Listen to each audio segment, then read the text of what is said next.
MBN 종합뉴스 오늘의 주요 뉴스입니다. 코로나19 발원지인 중국 우한에서 귀국해 아산과 진천에서 격리 생활을 해온 교민 700명 중 366명이 퇴소했습니다. 아산시와 진천군 주민들은 떠나는 교민을 따뜻하게 환송했습니다. 코로나19 국내 신규 환자가 닷새째 나오지 않았습니다.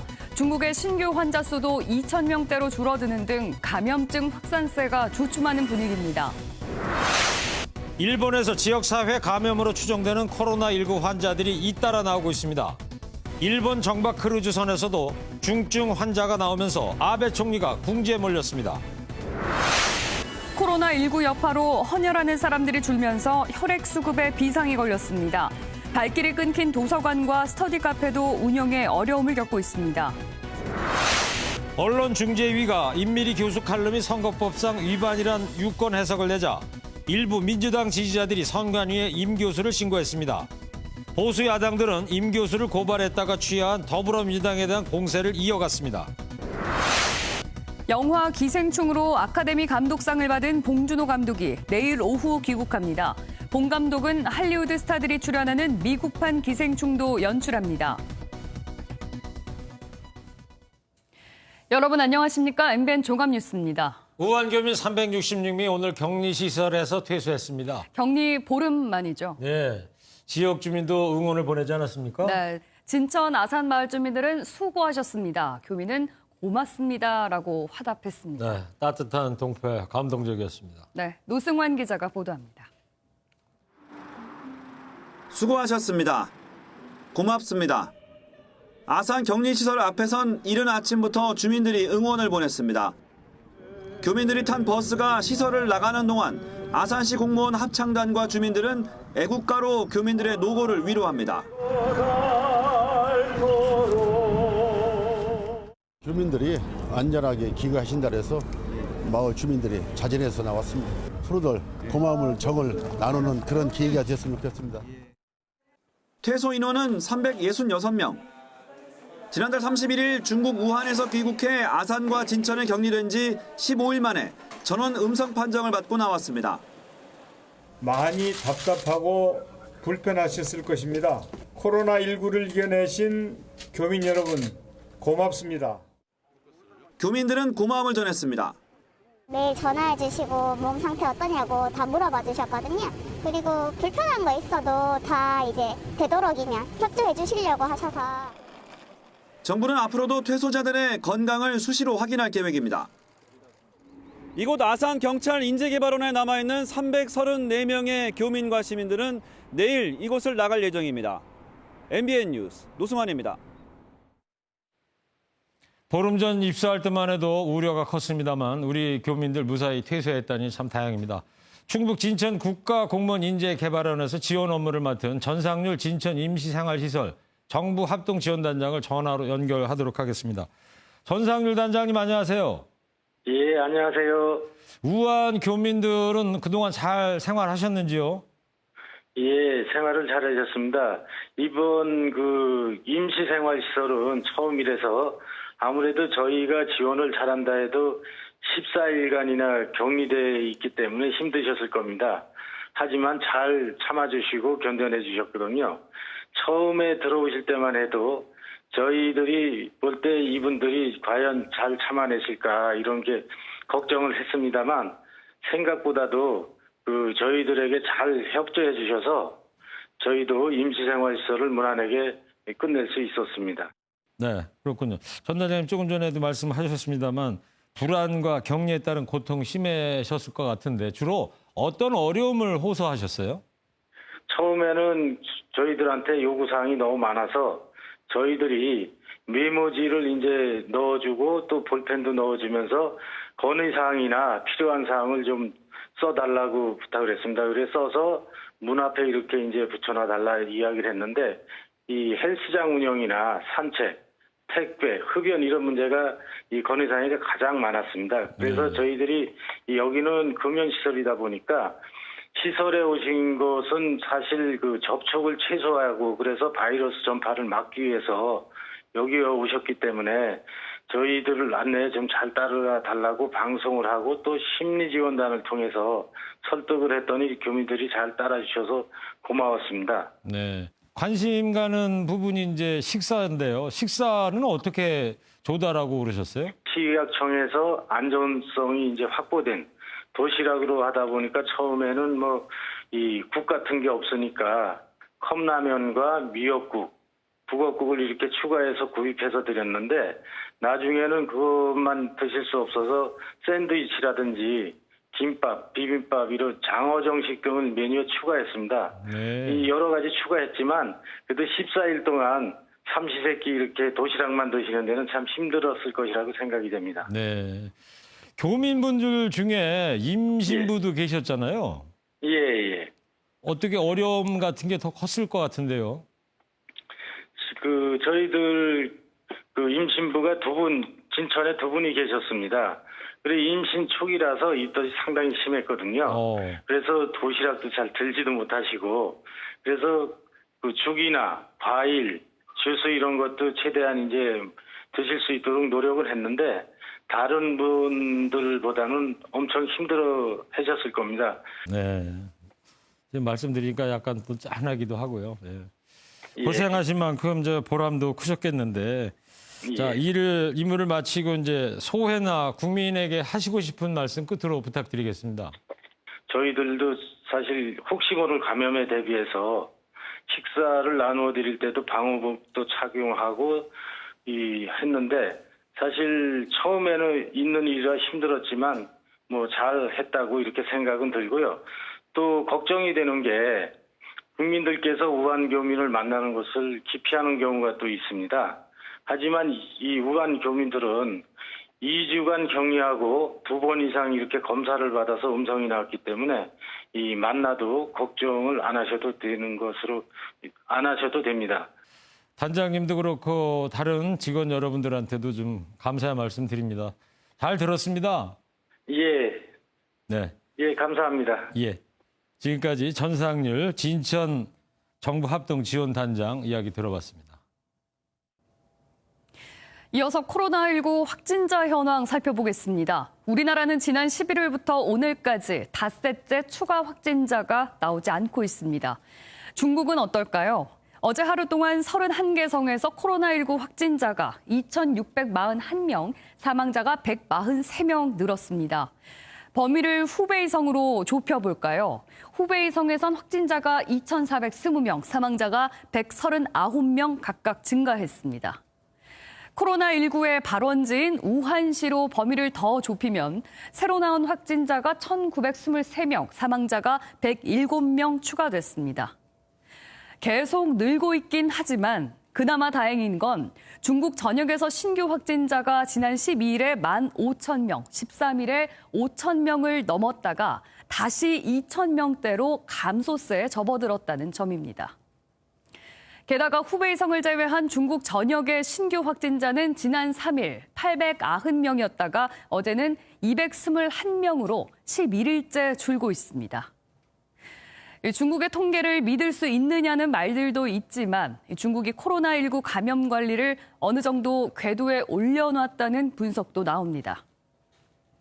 하지만 아직 안심하긴 이릅니다. 일본에선 오늘도 요코하마 앞바다에 정박 중인 크루즈선에서만 신규 확진자가 67명 추가됐습니다. 게다가 어디서 감염된 건지 알 수도 없는 환자까지 일본 열도 전국에서 속출하고 있는데 아베 신조 총리의 대응 부실을 지적하는 목소리도 커지고 있습니다.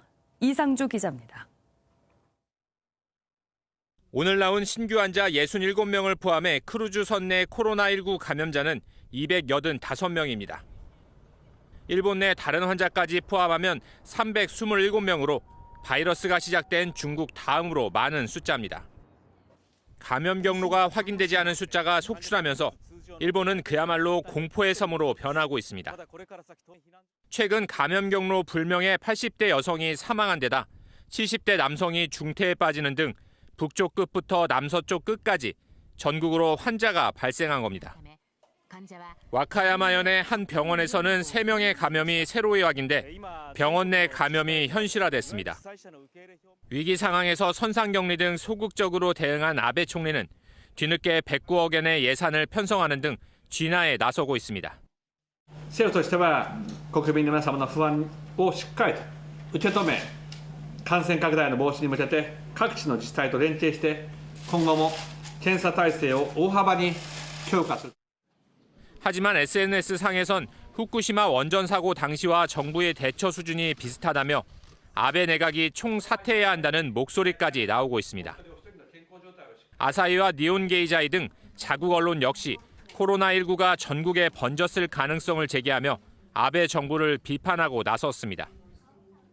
미국 뉴욕타임즈도 일본 정부의 현 대응은 공중보건 위기에서 이렇게 해서는 안 된다는 교과서적 사례라고 비꼬는 등 아베 총리가 안팎의 비난에 고전을 면치 못하고 있습니다.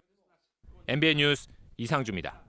국내에선 신규 확진자가 닷새째 나오지 않고 있지만 우리 정부는 경계를 늦추지 않겠다는 입장입니다. 현재 경계 단계인 코로나19의 위기 단계를 유지하겠다고 밝혔는데요. 확진자가 속출하고 있는 일본을 심각하게 주시하고 있다고도 했습니다. 강영호 기자가 보도합니다. 정부가 현재 경계 단계인 코로나19 위기 경보를 계속 유지하겠다고 밝혔습니다. 조정은 고려하고 있지 않습니다. 중국의 발생 상황은 아직도 상당한 주의가 필요한 상황입니다. 정부는 국내 확진자가 4명으로 늘어난 지난달 27일 경보 수준을 3번째인 경계로 높였습니다. 지난 2009년 신종 인플루엔자 유행 이후 처음이었습니다. 정부는 확진자가 점차 늘고 있는 일본의 상황을 심각하게 주시하고 있습니다.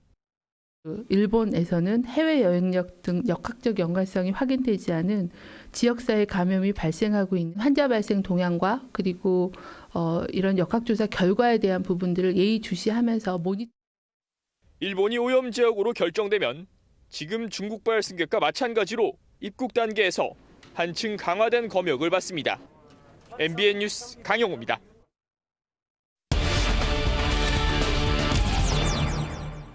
네, 오늘 아산과 진천에 14일 동안 격리 생활을 했던 우리 교민이 1차 퇴소했고요. 코로나19 확진자 중에 추가 격리 해제 소식도 들려오고 있습니다. 보건복지부 출입하는 강대엽 기자와 뉴스 추적하도록 하겠습니다. 자, 퇴원이 아니고 격리 해제. 어떤 차이가 있습니까? 네, 격리 해제나 퇴원이나 모두 이 증상이 거의 없어진 건 마찬가지인데요. 후유증이 모두 사라져야지 이 사람을 퇴원 처리할 수 있게 되는 겁니다. 네, 그러니까 퇴원 전 단계를 이제 격리 해제다 이렇게 한다는 그렇습니다. 거죠. 예. 그래서 이제 오늘 격리 해제된 확진자는 어느 분이에요? 네, 7번과 22번 두 분입니다. 예. 이 7번 환자는 중국 우한에서 지난달 23일 입국한 20대 한국 남성이고 이 22번은 16번 환자로부터 전염된 40대 한국 남성입니다. 이 두 환자는 증상 호전 뒤에 실시한 바이러스 검사에서 2회 연속 음성으로 확인돼 오늘 격리 해제됐습니다. 정부 발표 들어보시겠습니다. 7번 환자분은 오늘 퇴원 예정이시고요. 22번째 확진자는 아직 퇴원 일정이 정해지지는 않았습니다.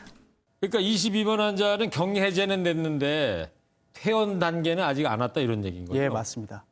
7번과 22번이 모두 퇴원하면 국내 환자 28명 중 총 9명이 퇴원하고 19명이 남게 됩니다. 네, 나머지 19분도 퇴원 소식을 좀 기대를 해봅니다. 그런데 며칠 전부터 증상이 거의 없어 보인다는 환자가 있었어요.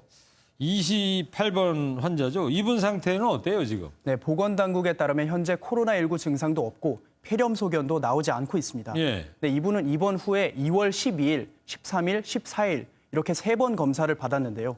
12일은 음성과 양성이 경계에 해당하는 결과가 나왔고 13일, 14일에는 음성 판정을 받았습니다. 네. 13, 14일이면 바로 이제 어제 그저께인데 두 번 연속 음성 판정을 받은 건데 그 7번과 22번 환자는 이렇게 2번 연속 받아서 격리가 해제가 됐는데 이분은 왜 안 된 거예요?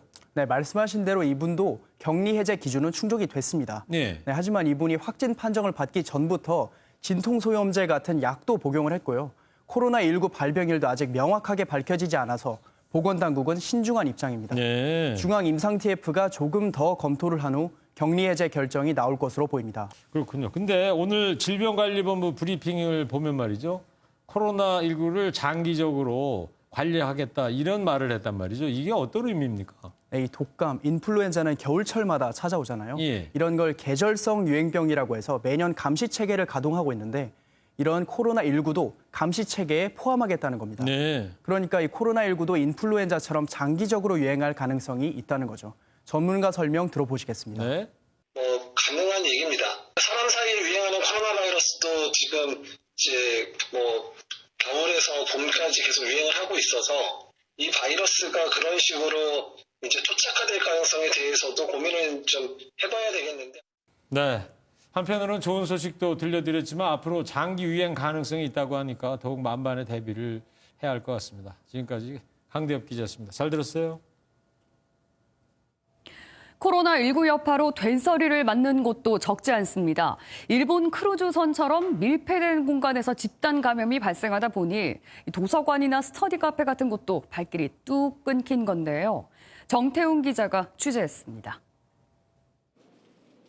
서울의 한 도서관입니다. 입구에 열화상 카메라가 설치돼 있고 직원이 이용객들의 체온 상태를 측정합니다. 신종 코로나 관련 예방 활동은 적극적으로 진행하고 있으며 열혈 감지 카메라를 통해서 이용자분들이 불편함이 없도록 진행을 하고 있습니다. 그럼에도 불안감은 가시지 않습니다. 개방된 공간에서 같이 머무는 특성상 도서관 출입을 꺼리는 이들이 많아져 아예 문을 닫은 도서관이 절반 이상입니다. 평상시에 도서관을 자주 이용하곤 했는데 이렇게 코로나 바이러스 때문에 책을 빌리지 못해서 너무 아쉬워요. 스터디 카페도 마찬가지입니다. 여러 명이 공간을 공유해 학습할 수 있어 좋았지만 지금은 오히려 그게 문제입니다. 저희 가게를 찾아오는 손님도 절반 이하로 장사하는 사람들이 많이 다녀야 좋은데 다니질 않으니까. 소독도 해보고 세정제도 놓아보지만 줄어드는 손님을 막기에는 역부족입니다. 도서관이나 밀폐된 공간에 이제 가실 일이 있을 때는 항상 마스크를 착용하시고 수시로 손 세정제를 이용해서 코로나 바이러스를 예방할 수 있는 방법이 되겠습니다. 코로나19 확산이 이어지면서 그 피해도 전방위적으로 커지고 있습니다. MBN 뉴스 정태웅입니다. 헌혈도 비상입니다. 전국적으로 헌혈을 하겠다는 사람이 급격히 줄고 있는데 긴급 환자들이 수술을 제대로 받지 못해 심각한 상황이라고 합니다. 심우영 기자입니다. 적십자사가 운행 중인 헌혈버스입니다. 차량 2대에 설치된 8개의 체열 침대엔 고작 1명뿐. 아무리 기다려도 찾는 사람이 없습니다. 대구의 중심인 동성로에 있는 헌혈의 집인데요. 안으로 한번 들어가 보겠습니다. 평소 같으면 이곳 대기실은 학생들로 분배하지만 지금은 이처럼 텅 비어 있습니다. 하루 60여 명이 찾았지만 지금은 발길이 뚝 끊어졌습니다. 신종 코로나 때문에 헌혈하는 게 조금 걱정스럽기도 하고 사람들 많은 곳에서는 조금 꺼려지는 게 1년 전보다 3만 3천 건 넘게 감소했는데 5일분 이상이어야 할 혈액 재고량은 2, 3일분에 불과합니다. 특히 대구 경북이 심각한 지경입니다. 보유 재고가 없습니다. 그리고 저희 혈액원도 약 한 1일분 정도밖에 여유가 없기 때문에 상당히 좀 피부에 좀 크게 와닿고 있습니다. 이렇다 보니 긴급 환자 수술도 쉽지 않습니다. 혈액 사정이 많이 좋지가 않아가지고 예비형 같은 경우에는 좀 챙겨드리기가 좀 어렵습니다. 병상에서 고통받는 환자와 위급한 이웃을 위해 헌혈 동참이 절실합니다. MBN 뉴스 심우영입니다. 오늘 오후 충남 당진의 동부 제철소에서 불이 났습니다. 인명피해는 없었고요. 서울에서는 술 취한 경찰이 출동한 경찰에게 주먹질을 한 일도 있었네요. 경찰이 경찰을 폭행한 건데 이러면 안 되죠. 고정수 기자입니다. 거대한 연기가 하늘로 치솟습니다.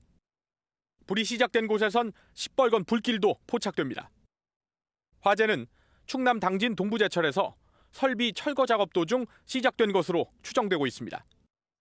인명피해는 없는 가운데 불은 시설 포함 면적 990제곱미터를 태우고 1시간 반 만에 꺼졌습니다. 이에 앞서 부산의 한 다세대 주택에서도 화재가 발생했습니다. 이곳에 거주하는 60대 거동불편자는 이웃 주민들의 도움으로 무사히 구조됐습니다. 주점이 밀집한 서울 서초동의 한 거리엔 경찰 차량이 출동합니다. 경찰에 이끌려 차에 탄 사람은 다름 아닌 현직 경찰관.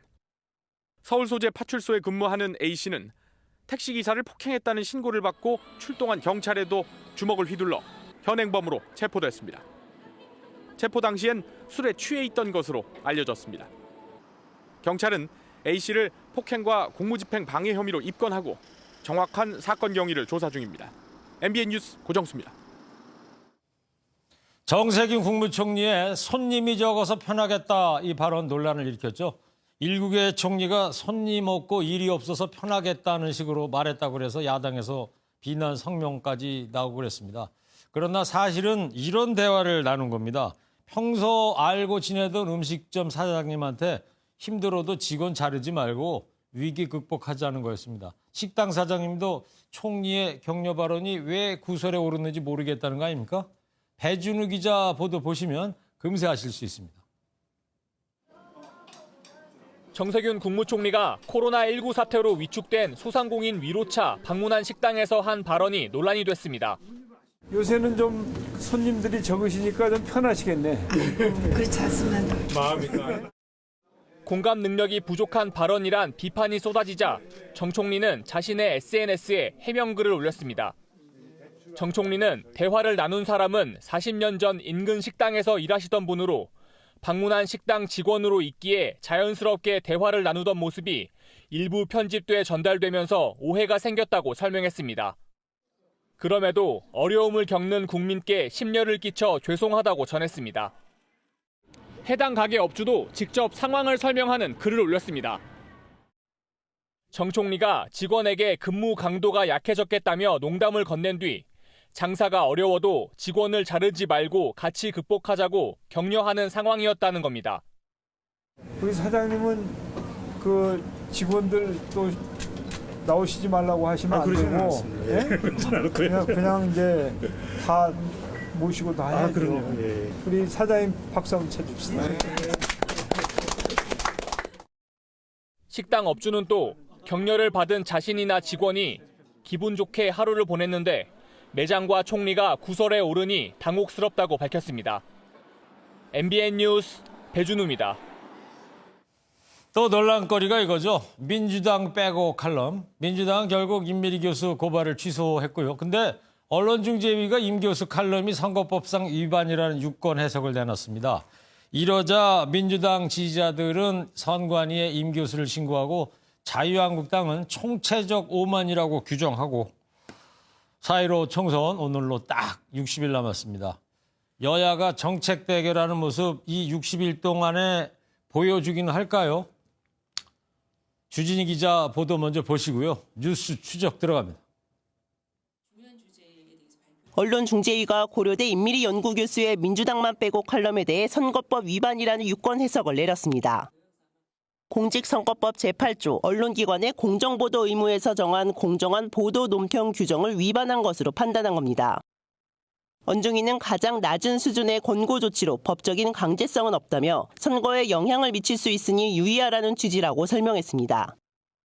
상황이 이렇다 보니 중앙선거관리위원회에 임 교수에 대한 신고도 잇따르고 있습니다. 일부 커뮤니티에서는 민주당 대신 직접 임 교수를 신고했다며 선거법 위반으로 결정됐다는 선관위의 답변도 같이 공개되고 있습니다. 밑에는 민주당만 찍자는 게시글도 계속 올라오고 있습니다. 야당은 표현의 자유를 말살하려 한다며 특히 이해찬 대표가 고발 사실을 사전에 몰랐다는 설명을 납득할 수 없다고 비판했습니다. 버젓이 당대표 명의로 고발을 해놓고서는 이제와 대표는 몰랐다는 발뺌까지 참으로 국민을 우롱하는 방법도 여러 가지입니다. 새로운 보수당의 권성주 대변인은 고발건이 홍익표 수석 대변인과 윤호중 사무총장의 주도로 이루어졌다면 이들을 경질해야 할 것이라는 논평을 냈습니다. MBN 뉴스 주진입니다. 네, 선거철이라 그런지 말 한마디 한마디에 정당들이 민감하게 받아들이는 건 어쩔 수 없다고 하지만요.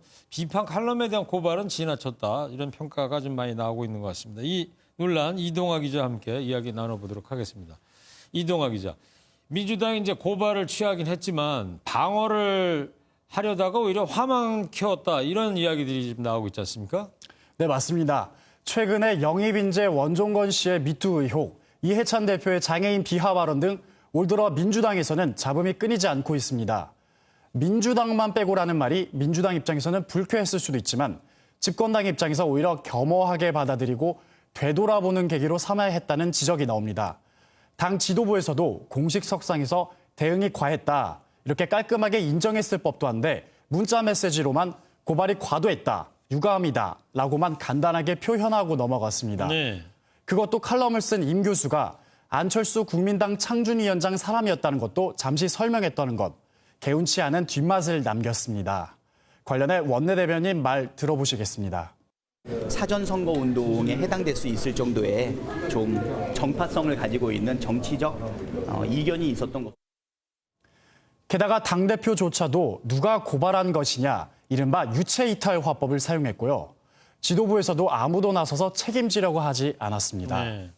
자, 어찌 됐든 민주당은 일단 이제 고발을 취하했어요. 이후에 지금 진행이 어떻게 이루어지고 있습니까? 일단 공직선거법은 친고죄가 아닙니다. 고발인이 고발을 취하해도 수사기관이 계속 수사할 수 있습니다. 네. 사건을 맡은 서울 남부지검은 이미 공직선거범죄 수사를 담당하는 부서에 사건을 배당한 것으로 알려졌습니다. 하지만 민주당이 고발 취하 의사를 밝혀서 검찰은 사건 종결 여부를 검토하고 있는 것으로 알려졌습니다. 네, 그렇군요. 근데 어제 오후쯤이었죠. 그 언론중재위원회 산하의 그 선거기사 심의위원회, 여기서 선거법 위반 소지가 있다 이런 판단을 했는데 민주당에서는 추가 반응 나온 게 없습니까? 네, 언중위의 의견을 참고해서 추가 입장을 낼 만도 하지만 일단 민주당은 관련 언급을 자제하고 있습니다. 총선이 얼마 안 남은 만큼 괜히 파장을 키워봤자 선거에 득될 게 없다는 판단입니다. 네. 그런데 정치권에서는 언중위의 판단도 잘못됐다는 의견도 나왔습니다. 그래요? 직접 제가 전화를 해봤는데요. 먼저 참여연대 출신 변호사 의견 들어보시겠습니다. 선거기사심의위원회는 공직선거법 위반 여부를 판단하는 기관은 아니고요. 그렇기 때문에 해당 칼럼 자체가 공직선거법상 선거운동이 되는지 그리고 투표 권유 활동이 되는지를 판단한 적도 없고 판단할 수 있는 기관도 아닙니다. 네, 아직 후보자가 결정되고 정당이 본격적으로 선거운동에 들어간 시기도 아니어서 사전 선거운동으로도 볼 수 없다는 의견도 있습니다. 그동안 선심위에서는 내부 규정을 근거로 공정성이나 형평성 위반을 결정해왔는데요. 이 조항들이 과도하게 표현의 자유를 제한한다, 이런 전문가 의견도 있습니다. 네. 그렇다면 이번 건으로 여당을 향해 이제 비판의 목소리를 높여왔던 미래통합당, 이제 자유한국당이 아니고 이제 조금 있으면 미래통합당이 되는 거 아닙니까? 미래통합당 쪽의 총선 준비는 잘 되고 있습니까? 네, 일단 절차적으로만 봤을 때는 위태위태했던 보수통합이 어느 정도 마무리되면서 한숨은 돌렸다, 이런 평가가 나옵니다. 그러나 세부적으로 보면 공천관리위원회 구성이나 지도부 구성 문제 등 참여한 주체들의 지분 문제를 놓고 갈등이 불거지고 있습니다. 대표적인 사례가 통합신당준비위원회에서의 시민단체 집단 사퇴입니다. 통준위에 참여했던 장기표 공동위원장 등은 기존의 한국당 위주로 공관위를 꾸릴 게 아니라 공관위원회 절반이라도 바뀌어야 한다, 이렇게 주장했지만 받아들이지 않았다면서 사퇴했습니다. 네. 장기표 위원장의 발언 들어보시겠습니다. 변화된 모습을 아무리 촉구를 해도 안 된다 이거야. 우리가 뭘 추천하겠다거나 우리 몫을 달라거나 이게 아니라는 것을. 결국 내용이 없는 야합에 불과하다, 이런 지적이 불거질 가능성도 엿보이고요. 게다가 비례득표를 위해 만든 미래한국당으로도 불출마 선언한 의원들이 옮겨가고 있죠. 예. 어제는 정운천 의원이 당 보조금 지급 기준일에 맞춰 옮겨서 5명을 채우게 된 미래한국당은 5억을 더 받게 됐습니다. 5명 채우면 5억을 받습니까? 네, 맞습니다. 무늬만 통합, 홀 좋은 개혁, 반쪽 통합이라는 비판의 목소리도 나올 수 있습니다. 네. 아까 중앙선거관리위원회 홈페이지 들어가 보니까요. D-60으로 돼 있더라고요. 4.15 총선까지. 얼마 남지 않았던 거죠. 예. 자, 이동화 기자였습니다. 잘 들었습니다. 이렇게 보수 야권의 통합 바람이 부는 와중에 3선을 지낸 자유한국당 김성태 전 원내대표가 돌연 총선 불출마를 선언했습니다. 돌고 돌아 다시 국민의당이 된 안철수 전 의원의 신당은 내일부터 전국을 돌며 창당대회를 열 예정입니다. 이동석 기자의 보도입니다. 김성태 전 자유한국당 원내대표가 예정에도 없던 긴급 기자회견을 자청했습니다. 보수파 승리를 위해 백의종군하기로 결심했다며 돌연 총선 불출마를 선언한 겁니다. 문재인 정권을 불러들인 원죄가 있는 사람으로서 이제 자유우파의 대동단계를 위해 기꺼이 저를 바치겠다는. 김 전 원내대표는 비례대표 위성정당인 미래한국당 합류 여부에 대해선 가족들을 먼저 챙기겠다고 밝혀 사실상 거부 의사를 밝혔습니다. 한편 국민의당은 내일 광주 창당대회를 시작으로 전국을 돌며 안철수 바람몰이에 나설 예정입니다. 특히 미래통합당 출범에 여론이 집중되며 좀처럼 길을 펴지 못하는 국민의당이 선거 연대 카드를 꺼내들지 주목됩니다. 안전위원 측은 결국 선거연대로 갈 수밖에 없다며 그것만이 국민의당이 살 길이라고 전했습니다. 이런 가운데 이낙연 전 국무총리와 황교안 대표는 주말에도 종로 바닥을 누비며 표심 잡기에 나섰습니다. 더불어민주당은 오는 19일 이해찬 대표와 이 전 총리를 공동 상임선대위원장으로 위촉하는 등 본격적인 총선 체제 전환에 나설 예정입니다. MBN 뉴스 이동석입니다. 요즘 코로나19 사태로 온라인이나 모바일을 이용해서 장 보는 분들 많으시죠? 덕분에 페이로 대표되는 전자간편 결제 시장도 올해 급성장할 것으로 보입니다. 간편 결제는 미리 돈을 넣어두고 쓰는 선불 충전식과 신용카드나 결제 계좌를 연계하는 방식이 있습니다. 이 선불 충전식은 충전금의 일정 비율을 포인트로 적립을 해주거나 할인해주는 구조라서 인기입니다. 업체에 따라 충전금의 10%까지 포인트를 주는 경우도 있는데요. 이렇다 보니 미리 쌓아놓고 아직 쓰지 않은 충전금만 1조 5천억 원에 달한다고 합니다. 그런데 이렇게 큰 돈, 과연 안전하게 관리되고 있는 걸까요? 조성진 기자가 보도합니다. 대형마트에서 장을 보던 직장인 A씨는 요즘 모바일에서 생필품을 구매하고 있습니다. 요즘은 아무래도 신종 코로나 바이러스 때문에 모바일로 장을 주로 보게 되는데요. 아무래도 간편 결제가 있어가지고 할인율도 좋고 해서 모바일.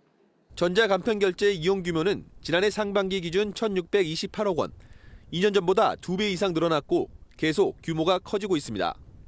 문제는 간편 결제 업체에 대한 감독 규정이 시장 성장세를 따라가지 못한다는 겁니다. 충전금 대비 자기 자본 비율을 20% 이상 유지만 하면 될 뿐 충전금 운영에 대한 기준은 없는 상황입니다. 선불 충전금이 고수익 위험 자산에 투자될 경우 자칫 고객 돈을 날릴 가능성이 높은 겁니다. 실제 선불 충전금이 2천억 넘게 쌓인 한 업체는 지난 연말 현금 잔액이 46억 원으로 급감했는데 이 기간 골프장 등 부동산에 투자했습니다. 전자결제 업체들이 그 현금 충전을 많이 유도하는 이유들은 그 현금을 일단 모아서 고수익 상품에 투자해서 높은 수익을 얻으려는 목적도 있는 것 같습니다. 이와 관련해 금융감독원은 최근 해당 업체에 고객 돈을 안전한 곳에 보관하라고 권유했지만 처벌 규정이 없다 보니 안 들으면 그만입니다. 전자 선불 결제 충전금에 대한 성격을 명확히 할 필요가 있고요. 이러한 성격을 결정할 때는 소비자 보호라는 관점이 최우선적으로 고려돼야 될 것으로 생각됩니다. 간편 결제 업체들의 쌈짓돈이 된 선불 충전금. 소비자 보호를 위한 보다 촘촘한 감독 규정 마련이 시급합니다. MBN 뉴스 조성진입니다.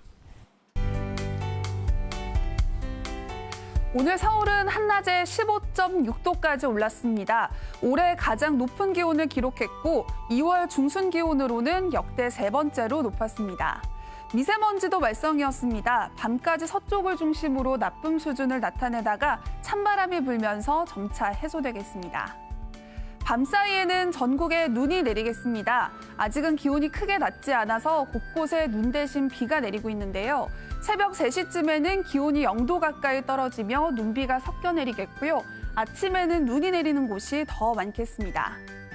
특히 강원 산지와 제주 산지에 최대 15cm, 서울을 포함한 수도권과 강원 영서에 최고 7cm의 많은 눈이 내리겠습니다. 따라서 이 지역들은 대설 예비특보가 내려졌습니다.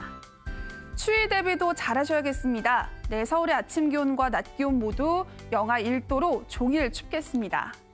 남부지방 한낮에 대구가 6도로 오늘보다 11도나 내려가겠고요. 찬바람이 불어 체감 온도는 더 낮겠습니다. 동해안 지방 강원 영동을 중심으로 바람이 강하게 불겠습니다. 월요일 서쪽을 중심으로 또 한 차례 눈이 내리겠고요. 화요일에는 서울의 아침 기온이 영하 8도까지 떨어지겠습니다. 날씨였습니다. 이번 주부터 신종 코로나 바이러스 병명이 코로나19로 바뀌었잖아요. 네, 제 이름하고 비슷해가지고 저는 코로나19 그럴 때마다 깜짝 놀라요. 아, 그러시겠어요. 이 코로나19로 가장 놀란 분들이야 오늘 무사히 퇴소하신 우한 교민들이겠죠. 그렇죠. 또 전국에 자영업 하시는 분들도 힘드시잖아요. 네, 힘내시라고 한 말씀 좀 해주세요. 네, 저 최일구부터 코로나19 예방 위해서 마스크 잘 챙겨 쓰고요. 순댓국집, 해장국집 열심히 다니겠습니다. 네, 시청해주신 여러분 고맙습니다.